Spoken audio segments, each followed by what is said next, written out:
देखिए, इतना शर्मनाक है कि लगातार हम ऑलमोस्ट एवरी सेकेंड डे पढ़ रहे हैं कि इस तरीके से डिरेलमेंट हो रहा है। ट्रेन हादसे हो जाते हैं, जानें चली जाती हैं, उस पर कोई कार्रवाई नहीं की जाती है। रेलवे मंत्री अपने प्रचार में व्यस्त हैं। वो देखते हैं कैसे रेल मंत्री की जगह मैं रील मंत्री बन जाऊं, इंस्टाग्राम रील्स बनाऊं और अपनी वाह वाह लूटूं। सारा जो वहाँ की रेलवेज़ का बजट है, मुझे तो लगता है उसका 30% तो इनकी प्रचार में ही जाता है। देश का दुर्भाग्य है कि ऐसे रेलवे मिनिस्टर हैं जहाँ पे कोई अकाउंटेबिलिटी नहीं ली जाती है। कोई पार्लियामेंट में हम चर्चा करना चाहते हैं अंडर 267, वो चर्चा हमें होने नहीं देते हैं। जब कहते हैं कि जनता के बीच में जो पैसेंजर ट्रेन्स हैं वो घटती जा रही हैं, जो बोगीज़ हैं वो कम होती जा रही हैं, रिजर्व सीट पे अनरिजर्व लोग भर भर कर जाते हैं।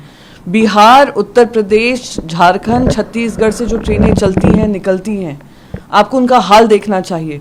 लोग टॉयलेट्स में बैठ बैठ कर जा रहे हैं, पर इनको किसी तरीके की शर्म नहीं महसूस हो रही है, या ये नहीं ग्लानि महसूस हो रहा है कि इस पर कोई कार्रवाई होनी चाहिए। कोई फीडबैक अच्छे मन से दे तो उसको नकार दिया जाता है। आज सीनियर सिटीजन डिस्काउंट आपने खत्म कर दिया है, पैसेंजर फेयर्स आपने डायनामिक कर दिए हैं, तो कोई अगर लास्ट मिनट टिकट भी खरीदता है उसकी ticket would be as expensive as a railway air fare. तो आपने कोई सुविधा नहीं दी, आपने रोज़ ये डिरेलमेंट किया। फिर आप आएंगे वहाँ पर विजुअल्स लेंगे कि कहीं आप किसी की बाइक में बैठकर जा रहे हैं, कभी ऑटो में बैठकर जा रहे हैं, कभी इंजन के नीचे जा रहे हैं, चेक करने जा रहे हैं। क्या चेक कर रहे हैं जब हादसा हो चुका? फिर कहते हैं कार्रवाई करेंगे, फिर कॉम्पनसेशन अनाउंस करेंगे और फिर इट्स बिजनेस एज यूजुअल। कब तक देश की जनता ये सहेगी?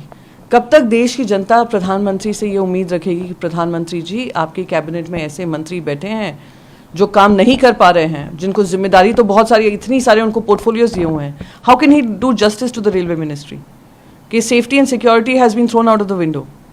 तो ये इस पर कार्रवाई होनी चाहिए और रेलवे मंत्री को इसकी जवाबदेही लेनी चाहिए। बहुत ही दुर्भाग्यपूर्ण है कि ये नेचर का जो प्रकोप है, ये जो एनवायरनमेंट के बारे में हम बार बार बात करते हैं, क्लाइमेट चेंज के बारे में बात करते हैं, और जिस तरीके से बारिश, आप मुंबई देखिए, पुणे देखिए, दिल्ली में पानी भर गया, वो देखिए हो रही है, उसी के चलते ही लैंडस्लाइड भी सामने आ रहा है। दुर्भाग्यपूर्ण है और मैं उम्मीद करती हूँ कि वहाँ की सरकार इस पर ध्यान लेगी और जो भी डिज़ास्टर रिलीफ की ज़रूरत है उसमें केंद्र सरकार भी उनकी सहायता करेगी।